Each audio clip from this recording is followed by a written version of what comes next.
임진왜란은 조선을 파멸 직전까지 몰고 갔습니다. 경작지의 3분의 2가 파괴되었으며 인구도 100만 명이 줄어들었습니다. 세금을 낼 백성이 없어 국가 행사는 물론 영토를 재건하는 것도 어려울 지경이었습니다. 전쟁 3년이 지난 다음에도 궁궐에서 그릇을 구하지 못해 연회를 열지 못할 정도였습니다. 그뿐만 아니라 임진왜란은 조선의 많은 것들을 변화시켰습니다. 신분제가 약화되기도 했고 천시되던 상업이 활성화되기도 했습니다. 그래서 임진왜란은 조선의 사회 자체를 변화시킨 전쟁이라고도 합니다. 그중 가장 큰 변화를 맞이한 것은 군사제도였습니다. 임진왜란 중 조선의 군사력은 많은 문제점을 노출했습니다. 전쟁이 발발하자 조선의 동원체제는 그 속도가 느려 빠른 대응이 불가능했고 훈련 상태 또한 처참한 실정이었습니다. 이러한 문제를 개선하기 위해 소고군을 도입하여 동원체제를 보완하고 훈련 도감을 통해 일부를 상비군화시키기도 했습니다. 일본의 창검이 가진 살상력은 임진왜란 전부터 명나라군에게도 잘 알려져 있었습니다.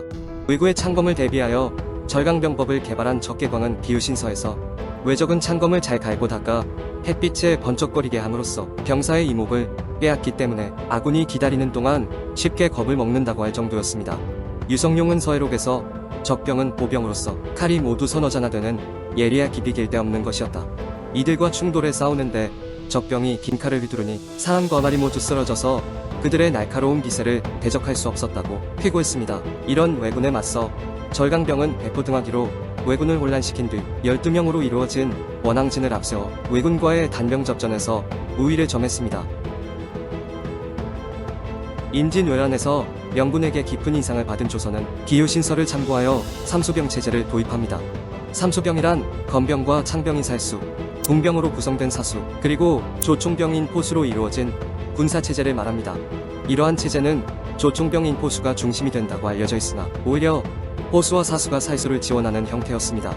삼수병 체제는 단병접전에서 계속 밀리던 조선군에 대한 고민에서 탄생한 전법으로 절강병의 원항진을 본받은 것이었습니다. 초기 병종 간 비율은 살수 40%, 사수 40%였고 조총병인 포수는 20% 미만으로 제한했습니다. 그리고 특히 심혈을 기울인 것은 살수의 육성이었습니다. 살수병의 육성을 위해 묵과 시험에서도 살수에 지원하는 이는 초시를 면제해주기도 하고 다른 두 병종에 비해 봉급도 높게 주는 등 우대해 주었습니다. 하지만 그럼에도 살수병에 지원하는 병사의 수가 매우 적었습니다. 사수인 궁병은 활의 나라라고 할 정도의 조선이었으니 육성이 그나마 쉬웠고 포수인 조총병은 활보다 익히는 기간이 훨씬 짧아 조총과 화약만 공급해준다면 계속 늘릴 수 있었습니다. 그러나 살수병은 다른 두 병종에 비해 훈련 자체도 힘들었고 전쟁터에서 적병과 직접 맞부딪혀야 하기 때문에 지원하는 숫자가 적었습니다. 게다가 조선의 유생들은 평일에 무사보기를 이단과 같이 하고 대접도 노비와 같이 한다라는 말이 있을 정도로 문을 숭상하고 무를 천시하던 당시 조선의 의식 속에서 검과 창을 들고 무예를 익혀야 하는 살수병은 기피 대상이 될 수밖에 없었습니다. 그러한 살수병에 대한 기피 현상에는 경제적인 문제도 있었습니다. 검이나 장창 등은 조총에 비해 저렴했으나 갑옷으로 비싼 철갑을 착용해야 했기 때문에 오히려 전체적인 비용이 높았습니다. 그리고 전쟁터뿐만 아니라 훈련할 때도 파손이 되는 경우가 많아 새로 지급해야 했습니다. 반면에 조총은 다른 두 무기에 비해 비쌌으나 갑옷 등 부무장의 비용이 낮아 전체적으로는 저렴한 편이었습니다. 그리고 조총은 훈련할 때 실제 사격은 거의 없고 장전 훈련이나 벽발 훈련 정도만 했으니 파손될 일이 적었습니다. 그리고 세 병종 중 가장 익히기 어려웠던 궁병은 육성 기간이 너무 길어 조총병에 그 자리를 내주기 시작합니다. 그렇게 해서 삼수병 내에 조총병의 비율이 점점 높아지기 시작했습니다. 그러한 사정은 각도의 지방군도 마찬가지였습니다. 광해군 10년 6월에는 남도의 포수 수천 명을 북방으로 보낼 여유가 있을 만큼 조총병의 숫자가 늘어났습니다. 포수의 숫자가 많아지자 5열에서 10열까지 세워 연속 사격 전술을 개발하기도 했습니다. 그렇게 되자 적병을 견제하던 살수와 사수의 비중은 줄어들게 되었고 포수인 조총병의 숫자만 늘어나게 되었습니다. 그러나 이러한 병사의 육성에도 조선은 근본적인 고민을 안고 있었습니다. 척계광의 기유신서를 바탕으로 한 삼수병 체제는 보병 맞춤 전술이라는 것입니다. 왜군은 말의 수가 적어 기병의 운용이 많지 않았고 그나마 있던 기병도 일반적인 돌격 기병이 아니라 전장에서 병력을 빠르게 운송하는 역할만 했습니다. 하지만 조선은 임진왜란이 끝난 지 얼마 되지 않은 상태라 왜가 다시 침략할지도 모른다는 불안감이 있었습니다. 그래서 그에 대한 대비책인 삼수병 체제를 포기할 수도 없었습니다. 이런 조선의 딜레마는 저기 북방의 여진족도 있었다는 것이었습니다. 여진족의 나라인 후금은 기병 위주라 보병 위주였던 삼수병 체제로는 우위를 점할 수 없었습니다. 하지만 임진왜란으로 경제가 박살난 상태라 후금군을 대비한 군사를 따로 육성하기가 어려웠습니다. 특히나 후금을 상대할 때 꼭 필요한 기병은 팔도의 마리씨가 마른 상태라 육성이 거의 불가능했습니다. 그래서 조선은 후금에 대한 방어책으로 수성 위주의 전략을 채택합니다. 그러한 전략을 채택하게 되자 수성할 때 위력을 발휘할 수 있는 조총병의 비율은 더 늘어나게 되었습니다. 하지만 곧바로 조총 위주의 전략의 한계를 나타냅니다. 바로 사료에서 벌어진 후금과의 전투에서였습니다. 명의 끈질긴 요청에 조선은 호수 18,000명을 파병했습니다. 하지만 열악한 보급 상황과 우압지졸이었던 명나라 군의 삽질로 인해 조선의 조총병은 후금의 기병과 직접 맞붙게 됩니다. 명군을 빠르게 전멸시켰던 후금군은 조선군을 기습 공격합니다. 조선군은 급하게 수레 등으로 방어진지를 짜고 후금 기병에 대비했으나 후금군은 명군에게서 빼앗은 말들을 돌격시켜 수레로 만든 방진을 무력화시킨 후 기병 돌격으로 조선군을 괴멸시켰습니다. 이 전투는 조총의 약점이 모두 드러난 전투였습니다. 평지에서 기병과 맞붙었을 때 이기기 힘들다는 것과 기습을 당했을 때는 조총병으로 대응이 불가능했다는 점, 그리고 기병 돌격을 저지할 수 있는 다른 병종이 없을 경우 한 번의 돌격에도 무너질 수 있음이 드러났습니다. 엎친 데 덮친 격으로 날씨마저도 바람이 불어 1차 사격 후 재장전을 어렵게 만들었습니다.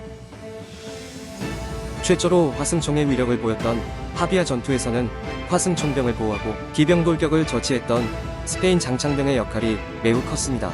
두꺼운 갑옷으로 중무장한 프랑스의 장다름 기사단이 돌격해오자 1차로 스페인이 장창병에 의해 저지되고 그와 함께 속도가 느려지자 아케부스와 머스킷을 일제 발사하여 장다름을 괴멸시켰습니다.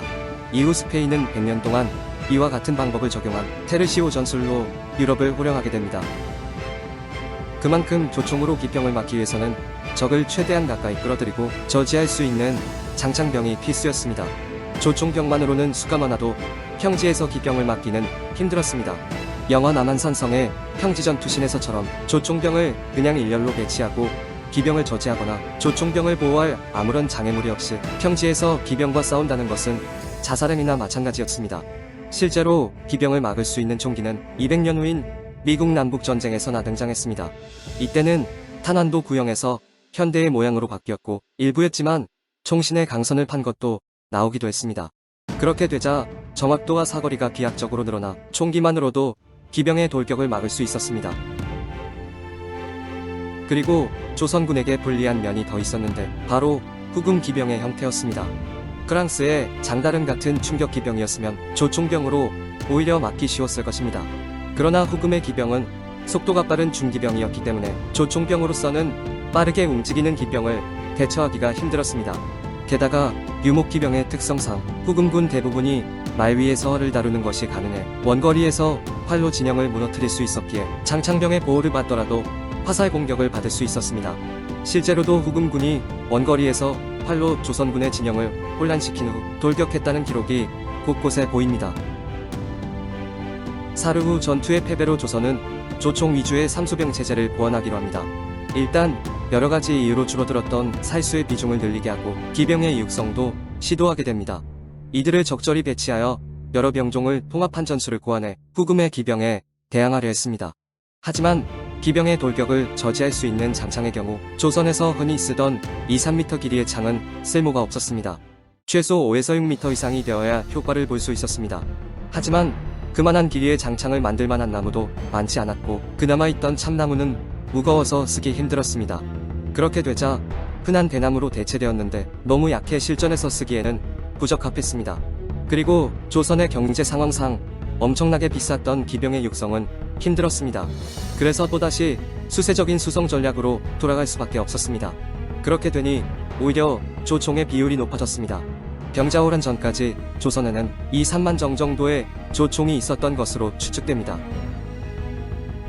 이런 상황에서 정묘호란과 병자호란을 맞게 되었습니다. 조선의 전략을 파악하고 있던 정부는 기병의 기동성을 살린 전격전으로 조선의 수송 전략을 무력화시켰고, 병자호란에서는 2파와 3파의 군대를 순차적으로 보내 성안의 조선군을 움직이지 못하게 하기도 했습니다. 그렇게 되자 성안에 배치된 조총병은 크게 쓸모가 없어졌습니다.